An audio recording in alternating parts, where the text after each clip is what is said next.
Olá, meu querido irmão, minha querida irmã. É uma grande alegria ter a sua companhia neste momento especial para o estudo da Palavra de Deus. Nós vamos estudar a lição número 3 da Escola Sabatina, que tem como título A Visão de Jesus e dos Apóstolos acerca da Bíblia. Eu convido você para fazermos uma oração, pedindo a orientação de Deus para este momento tão especial do estudo da lição da Escola Sabatina e, claro, o estudo da Bíblia. Oremos. Obrigado, nosso Deus, por este momento especial. Por favor, permite que possamos abrir o nosso coração, o nosso entendimento, não apenas para compreender, mas para viver as coisas que aprendermos da Tua Palavra. É o que pedimos e já agradecemos em nome de Jesus. Amém. Antes de iniciar propriamente o nosso estudo, eu quero lembrá-lo que é muito importante você ter a sua Bíblia e você ter a sua lição e estudá-las diariamente. Isso lhe trará muito conhecimento bíblico, teológico e permitirá que você possa ensinar a Bíblia a outras pessoas. No estudo de hoje, eu quero enfatizar Jesus Cristo como estudioso das Escrituras. Em outras palavras, Jesus Cristo como hermeneuta. Enquanto leitores da Bíblia, nós sempre empregamos métodos de interpretação que nos permitem compreender com precisão. E até pode ser que muitas vezes não tenhamos consciência de que estamos usando métodos. Agora, se não houvesse um sistema interpretativo, a compreensão ocorreria apenas aleatoriamente ou ocasionalmente.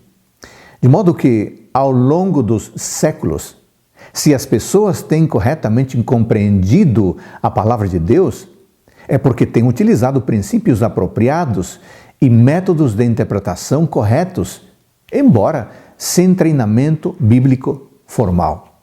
Por isso, irmãos, é necessário nos aprimorarmos em nossas ferramentas interpretativas.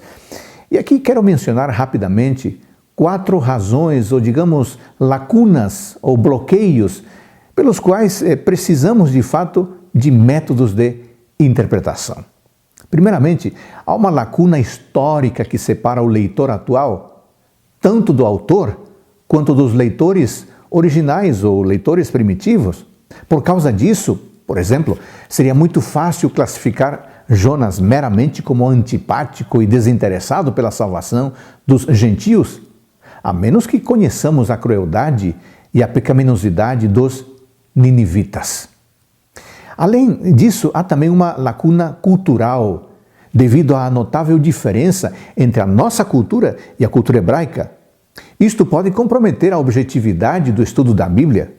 Afinal, nossa cultura nos condicionaria a olhar a Escritura com lentes atuais, diferentes das lentes usadas por seus autores e leitores originais do passado. Em terceiro lugar, há o bloqueio da diferença linguística. As línguas bíblicas, hebraico, aramaico e grego, são muito diferentes da nossa língua, tanto em sua estrutura quanto em suas expressões idiomáticas. Isso pode levar o leitor atual a não compreender adequadamente, por exemplo, a expressão "O Senhor endureceu o coração de Faraó", registrada 5 vezes no livro de Êxodo. Um estudo superficial pode comprometer o sentido primitivo desta frase, que pode ser diferente da tradução literal que chegou até nós. Finalmente, a quarta lacuna é de natureza filosófica. Cosmovisões diversas levam a percepções diferentes sobre a origem e o propósito da vida, natureza do universo, etc. E quando questões como estas precisam ser traduzidas, certamente há um grande risco de uma tradução ideológica. Bom, você está compreendendo, amigo e amiga, a enorme importância de métodos corretos de interpretação? Nas últimas décadas, o método mais destacado no estudo da Bíblia é conhecido como o método crítico histórico. Os eruditos que usam esse método operam com base em pressuposições que, sem estudar primeiramente o texto bíblico, rejeitam os relatos confiáveis dos milagres e outros eventos sobrenaturais que estão narrados aqui na Bíblia. Mesmo um uso modificado desse método, que retenha o princípio crítico, subordinando a Bíblia à razão humana, é inaceitável para aqueles que aceitam a Bíblia como a palavra de Deus. O método crítico histórico minimiza a necessidade de fé em Deus e a obediência aos seus mandamentos. Imagine você estudar a Bíblia com essa pressuposição.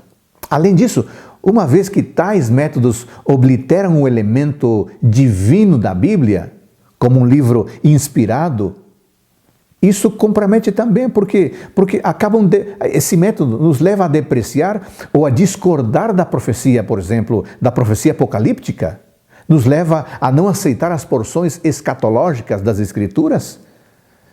Irmãos, por tudo isso que foi resumido aqui, eu peço a você que ama a Bíblia, eu peço a você o seguinte: evite o uso de pressuposições resultantes de deduções associadas com o método crítico histórico.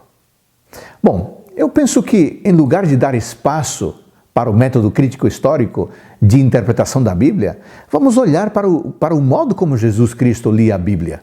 E temos muito a aprender com Jesus como intérprete da Bíblia. Então vamos para um tópico importante dentro do nosso estudo, que é a relação que há entre Cristo e as Escrituras. No olhar bíblico, é certo que Jesus Cristo veio ao mundo para salvá-lo e não para falar sobre crítica bíblica. Por outro lado, ao revisarmos o modo como Cristo lidou com as Escrituras, facilmente concluímos que ele não é apenas o criador, o autor das Escrituras. Ele também é o seu intérprete mais preeminente, mais importante. De fato, irmãos, é preciso lembrar que Jesus não é apenas o autor da Escritura através do poder do Espírito, mas ele próprio é um leitor, ele é um intérprete das Escrituras. Deste modo, a correta compreensão e aplicação da Bíblia depende da aceitação de Cristo como a estrela norte integradora para a doutrina cristã. Um outro ponto importante desse estudo é como Cristo via a Escritura. Jesus Cristo claramente considerou que a Escritura é divinamente inspirada, oferecida através de instrumentos humanos. Isto pode ser ilustrado, por exemplo, pelo fato de ele atribuir ao Espírito Santo as palavras de Davi. Vamos ler sobre isso? Marcos capítulo 12, versículo 36. Olha aqui. O próprio Davi falou pelo Espírito Santo. Disse o Senhor ao meu Senhor: sente-se à minha direita, até que eu ponha os seus inimigos debaixo dos seus pés. Observa, Marcos 12, 36 cita as palavras de Davi no Salmo 10, versículo 1. Além disso, Cristo compreendeu a profecia de Daniel 9, 27 como uma predição inspirada que se cumpriria. Veja o que está escrito, por exemplo, nesse sentido, em Mateus capítulo 24, versículo 15. Mateus 24, 15 diz assim: quando, pois, vocês virem situado no lugar santo o abominável da desolação de que falou o profeta Daniel, quem lê entenda. Percebe? Aqui em Mateus 24, 15, Jesus está se referindo a Daniel 9, 27. O exemplo mais conhecido, provavelmente, seja o que ocorreu quando Jesus Cristo visitou a sinagoga em Nazaré. Ao ler a passagem de Isaías 61, 1 e 2, ele declarou que seu cumprimento acabara de ocorrer diante dos ouvintes.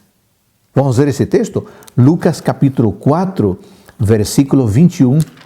Lucas 4, 21. Esses textos que estamos lendo nos dão uma clara noção de como Jesus Cristo considerava as Escrituras que ele tinha em suas mãos. Lucas 4, 21. Então Jesus começou a dizer: hoje se cumpriu a Escritura que vocês acabam de ouvir. Ele citou Isaías 61, 1 e 2. Há outros exemplos da inspiração da Escritura e da participação humana Você tem diversos textos bíblicos, Mateus 26, 54, João 13, 18, citando o Salmo 41, 9, Mateus 27, 46, no qual ele cita o Salmo 22, 1. Irmãos, o modo como Cristo usa as Escrituras nos mostra que ele a considerava autoritativa. Isso é evidente, por exemplo, no texto de Mateus 4, onde ele usa com insistência a frase está escrito, 3 vezes, versos 4, 7 e 10. Como decorrência da autoridade bíblica, diante de uma discussão ou de uma disputa, Jesus Cristo claramente apelou às Escrituras para embasar seu posicionamento.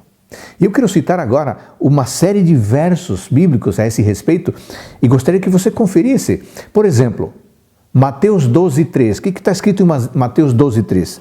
Mateus, capítulo 12, versículo 3. Mas Jesus lhes disse: vocês não leram o que Davi fez quando ele e os seus companheiros tiveram fome? Nunca lestes? Lucas capítulo 10, versículo 26. O que está escrito na lei? Isso também está lá em João 10, 34. Mateus 4, 4. Está escrito. Você encontra isso também em João capítulo 8, versículo 17. Entretanto, provavelmente a maior evidência de que Jesus Cristo via a Escritura como autoritativa é quando ele atribuiu a autoridade legal para a totalidade das Escrituras, a visão que também é sustentada pelos judeus. Vejam vocês, por exemplo, em João capítulo 12, versículo 34, esse é um texto fundamental. João capítulo 12, versículo 34. A multidão disse: nós ouvimos da lei que o Cristo permanece para sempre. Como então você diz que é necessário que o Filho do Homem seja levantado? Quem é esse Filho do Homem?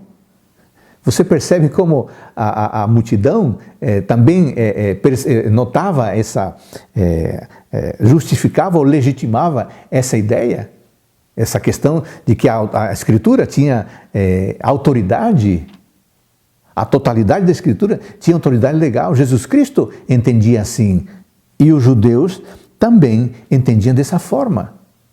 Por outro lado, amigos, ao sustentar que a Escritura não pode ser anulada, João capítulo 10, versículo 35, Cristo ensina que sua autoridade não poderia ser rasgada e também não poderia ser resistida. Portanto, as Escrituras têm sim a autoridade final, têm autoridade irrevogável, governando toda a vida. O que se observa então, amigos, o que se observa claramente é a atitude uniforme de Jesus para com as Escrituras. Essa atitude era de completa confiança, de completa segurança em sua autoridade baseada na palavra de Deus. Mais ainda, Jesus Cristo considerava as narrativas como registros objetivos de fatos históricos. Isso é muito importante e nos mostra a consideração que Jesus tinha pela palavra de Deus. Há diversos textos a respeito disso. Eu vou mencioná-los rapidamente. Por exemplo, ele se refere a Abel, Lucas 11, 51, Noé, Mateus 24, 37. Ele se refere a Abraão, João 8, 56. Se refere também à instituição da circuncisão, que era algo tão importante para o povo judeu. Isso está lá em João capítulo 7, versículo 22. Você pode conferir com Gênesis 17, comparar com Gênesis 17, 10 a 12, ou com Levíticos 12, 3. Jesus Cristo também se refere ao fato histórico de Sodoma e Gomorra, Mateus 8, 11. Jesus fala do maná em João 6,31. Jesus Cristo fala da serpente no deserto em João capítulo 3, versículo 14. Ele se refere a Davi quando este tomou os pães da presença e os comeu. Está lá em Mateus capítulo 12, versículos 3 e 4. Ele se refere a Davi como salmista em Mateus capítulo 22, versículo 43 e também em Lucas 20, 42. Jesus Cristo se refere a Salomão em Mateus 6,29. Se refere a Elias em Lucas 4, 25 e 26. Jesus Cristo menciona Eliseu em Lucas 4, 27. Jesus Cristo fala de Jonas em Mateus 12, 39 e 41. Jesus Cristo fala de Zacarias em Lucas 11, 51. Você percebe a riqueza, isso não foram todas as citações, mas eu mencionei algumas. Você percebe a riqueza do fato histórico legitimado por Jesus a partir das narrativas do registro das Sagradas Escrituras? Para ele, esses fatos que eu mencionei eram fatos históricos. Agora, amigos, vamos aprofundar um pouquinho mais o nosso pensamento, o nosso conceito em relação a Cristo e o Antigo Testamento. Para Jesus Cristo, as Escrituras são de origem divina. Esse conceito é básico, é fundamental e todas as demais percepções dependem desta ideia. Percebe-se a compreensão de Jesus Cristo da origem divina da Escritura ao chamá-la de preceito, ao chamá-la de mandamento, colocando-a em contraste com as tradições humanas. Há um texto sobre isso, por exemplo, em Marcos capítulo 7, vale a pena ler esse texto, Marcos capítulo 7, versículos 8 e 9. Marcos 7, 8 e 9. Rejeitando o mandamento de Deus, vocês guardam a tradição humana. E disse ainda, vocês sempre encontram uma maneira de rejeitar o mandamento de Deus para guardarem a própria tradição. Ou seja, amigos, deliberadamente, Jesus Cristo está falando de duas categorias. Palavra de Deus, Marcos 7,13, e palavra dos seres humanos. Além do mais, Cristo afirma que o Espírito Santo é quem inspira a Escritura. Isso tudo, amigos, demonstra a origem divina da palavra. O que se pode perceber no modo como Jesus considerava as Escrituras é que a perspectiva de Cristo em relação à Escritura era clara e fica evidente explicitamente com outros textos adicionais que eu quero mencionar para você agora. Por exemplo, Mateus capítulo 19, versículo 4. Mateus capítulo 19, versículo 4. Jesus respondeu, vocês não leram que o Criador, desde o princípio, os fez homem e mulher? Marcos capítulo 12, versículo 24. Respondeu-lhes Jesus, não provém o vosso erro de não conhecerdes as Escrituras, nem o poder de Deus? Outro texto que pode ser mencionado, lá de Mateus capítulo 5, versículo 17, não penseis que vim revogar a lei ou os profetas, não vim para revogar, eu vim para cumprir. Lucas capítulo 4, versículo 4, mas Jesus lhes respondeu, está escrito, mas Jesus lhe respondeu, está escrito, não só de pão viverá o homem. Irmãos queridos, tudo isso nos leva a pensar o seguinte, Cristo tinha uma visão cristocêntrica das Escrituras, porque o tempo todo ele se refere ao texto, interpreta o texto, legitima o texto, mas o modo como ele se dirige ao texto também coloca a pessoa dele no próprio texto. Aliás, eu queria desenvolver essa ideia com você, essa ideia da cristocentricidade das Escrituras. Esse é um aspecto importantíssimo em nosso estudo da lição da Escola Sabatina. É importante compreender que Cristo tinha uma perspectiva cristocêntrica da palavra. Ou seja, elas só faziam sentido quando colocadas na perspectiva de sua própria vida. Isso é interessante. Ao falar da Escritura, Jesus está falando de algo que ele mesmo disse. Mas também, por outro lado, ao falar da Escritura, Jesus está falando dele próprio. Podemos dizer que Cristo é o significado, mas é também o significante do texto. Em 5 ocasiões, pelo menos, em 5 ocasiões, Jesus Cristo afirmou ser o tema de todo o Antigo Testamento.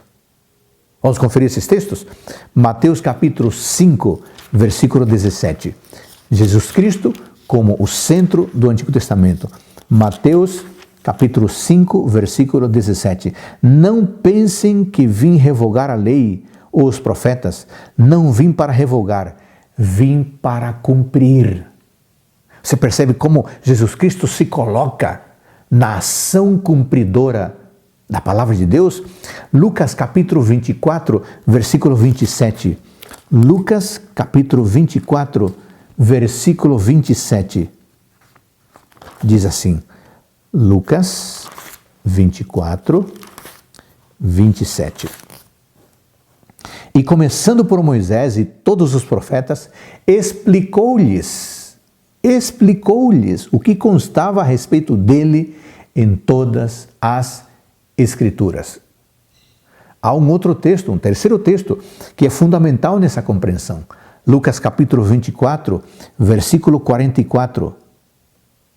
A seguir, Jesus lhes disse, são estas as palavras que eu lhes falei, estando ainda com vocês. Era necessário que se cumprisse tudo o que está escrito a respeito de mim, na lei de Moisés, nos profetas e nos salmos.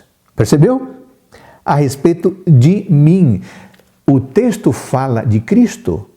O texto fala do cumprimento do que havia sido escrito na própria pessoa de Jesus Cristo. Um quarto texto, João capítulo 5, versículo 39, o que diz? Diz o seguinte, examinais as Escrituras, porque julgais ter nelas a vida eterna, e são elas que testificam de mim. Um quinto texto fundamental está em Hebreus capítulo 10, versículo 7. Hebreus capítulo 10, versículo 7. Hebreus 10, 7. Então eu disse, eis aqui estou, no rolo do livro está escrito a meu respeito, estou aqui para fazer, ó Deus, a tua vontade.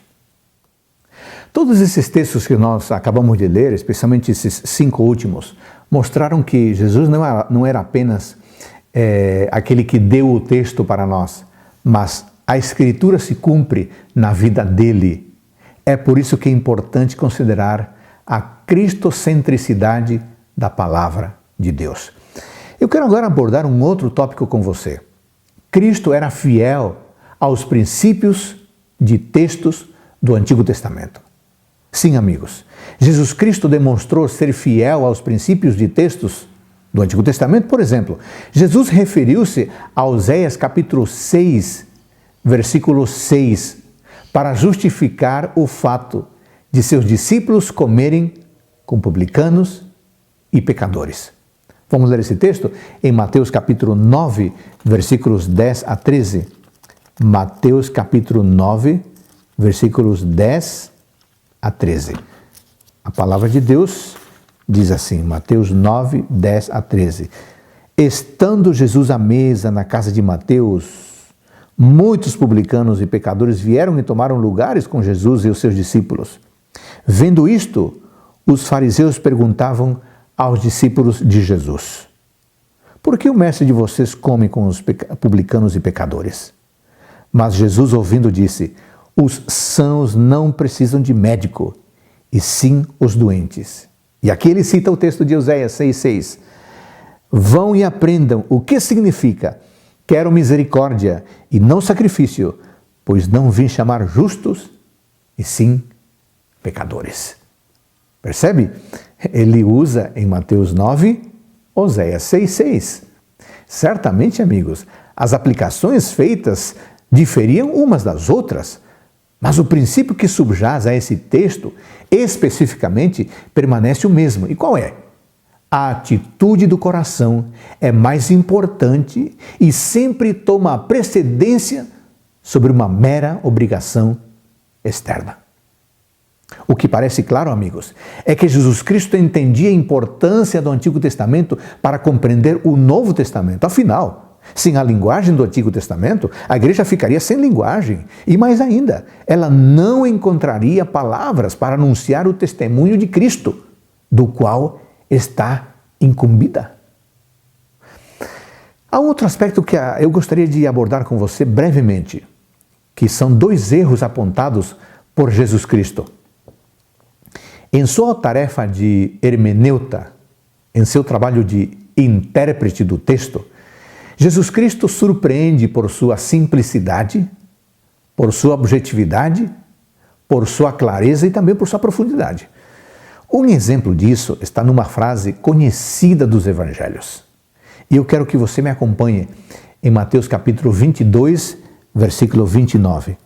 Mateus capítulo 22, versículo 29. Mateus 22, 29.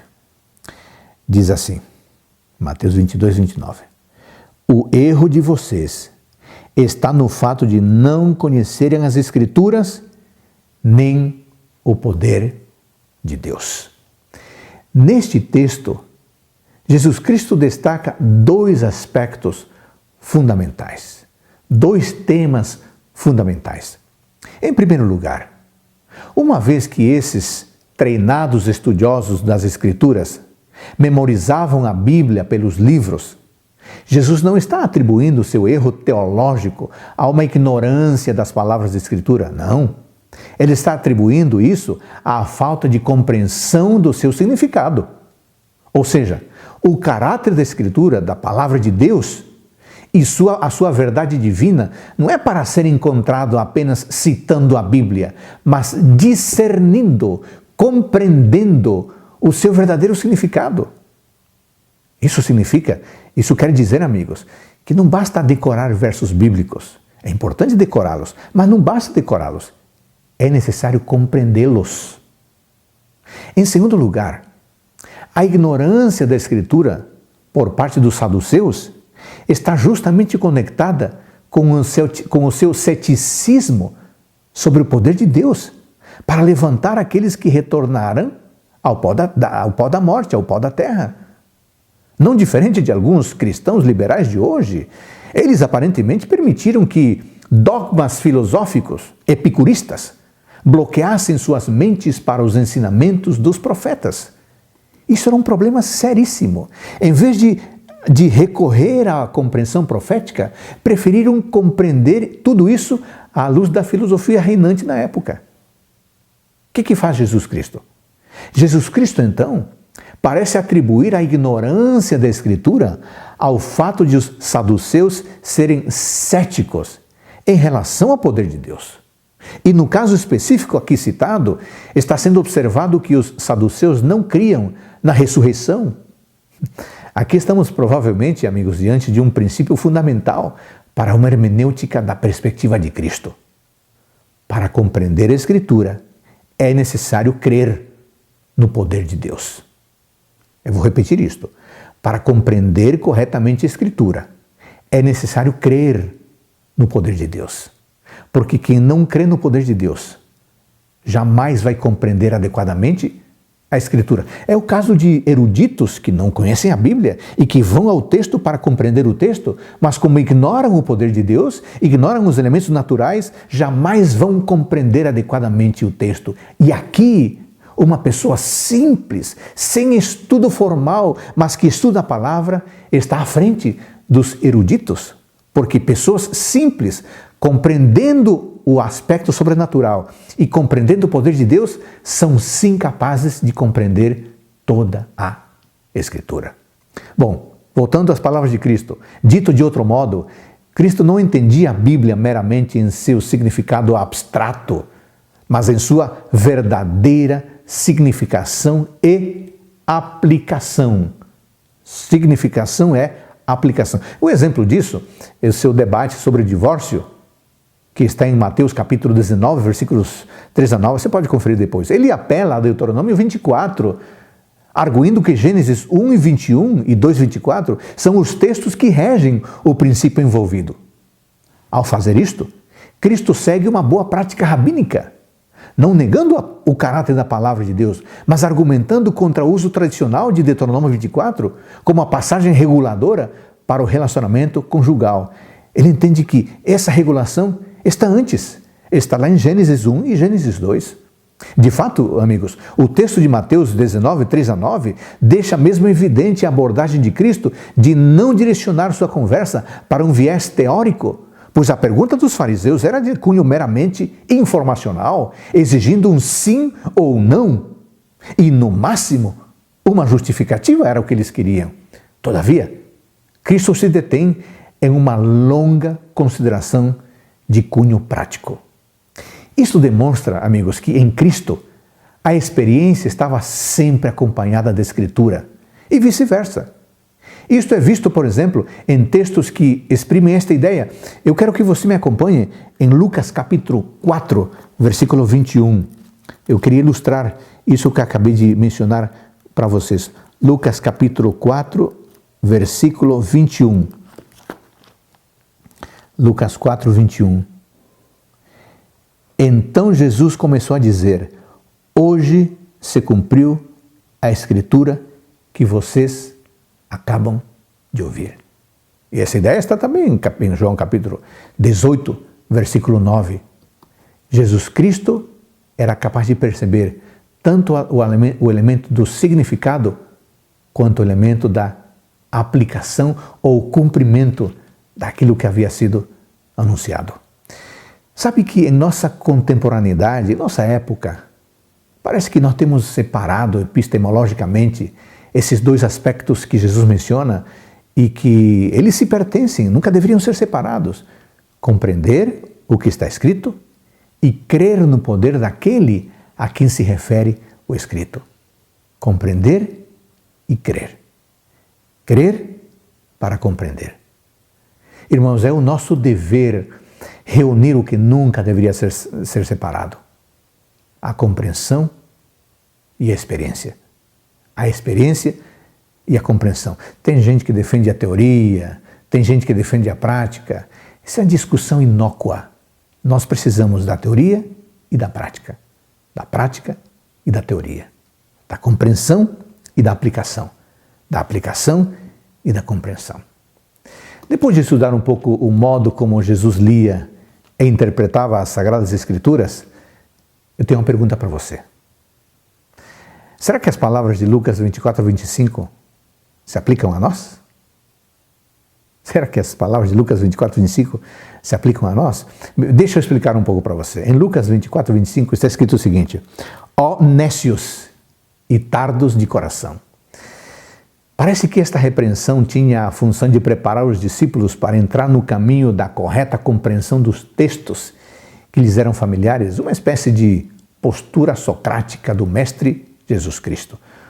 Ou seja, o primeiro passo para o aprendizado eficaz é o reconhecimento da própria ignorância. A advertência dada em Emaús ainda serve para nós. E qual foi o resultado? Naquela época, qual foi o resultado? Os olhos foram abertos. E qual será o resultado para hoje? Os nossos olhos serão abertos. Mas eu insistiria em perguntar: será que estamos sendo nécios e tardos de coração para compreender tanto o que é dito como o poder da pessoa que diz, ou para compreender tanto a teoria quanto a prática, ou a compreensão e a aplicação, e não querer separar essas duas coisas que se pertencem mutuamente e que nunca deveriam ter sido separadas? Irmãos, estamos chegando ao fim do nosso estudo de hoje e eu concluo este estudo refletindo em Lucas capítulo 24, versículo 19, que diz assim: Jesus, o Nazareno, que era varão profeta, poderoso em obras e palavras, diante de Deus e de todo o povo. É muito interessante. Você notou esse versículo? Você notou que está escrito que Jesus era poderoso em obras e em palavras? Nessa sequência, obras e palavras. Coincidência? Talvez não. O teólogo Jason Boyd nos lembra que a sequência ação-palavra no grego, que ocorre em relação a Cristo, sugere que há algo significativo em curso. Algo, mesmo que seja uma agenda teológica não reconhecida ou oculta. A reversão dessa sequência, palavra-ação, poderia indicar abordagens teológicas que compreendem a verdade como algo inicialmente teórico para então ser colocado em prática. Seria uma sequência natural para a teologia bíblica ou para a teologia sistemática que dão prioridade à palavra em relação à ação. Bom, seja como for, ou seja qual for a motivação que conduziu a esta sequência, obra, palavras, que é a sequência apresentada no texto que eu li em Lucas, o fato é que se constitui em uma fonte, em uma lente fundamental, através da qual podemos ler esta história do caminho de Emaús. Irmãos, Jesus Cristo ter sido um profeta poderoso em obras e palavras, nos alerta para o fato de que as ações definem o que nós dizemos. No caso específico deste relato, a morte e ressurreição de Jesus dão sentido a tudo o que ele disse. Qual o impacto disso? O que isso tem em relação à nossa vida cristã e à nossa comunidade, às nossas igrejas? O que significa tudo isso? Como é que isso impactaria a nossa doutrina? Eu acho que tem um impacto muito forte dizer que a ação vem primeiro e a palavra vem depois. Afinal, irmãos, as palavras são fáceis, são baratas. É fácil dizer algumas coisas, enquanto que as boas ações são difíceis e muitas vezes não têm preço, exigem grande sacrifício. Queira Deus, irmãos, que sejamos conhecidos como pessoas que estudam e compreendem a Bíblia corretamente, mas que também sejamos conhecidos como pessoas que realizam boas obras, movidos pelo amor de Deus e movidos pelo amor a Deus. Obrigado por me acompanhar hoje, que o Senhor Todo-Poderoso nos abençoe no estudo diário da Bíblia, da lição da Escola Sabatina, e que, além de estudar, obviamente, possamos sempre seguir as suas orientações. Espero você na próxima semana com a lição número 4, a Bíblia, a fonte autoritativa da nossa teologia. Que Deus nos abençoe.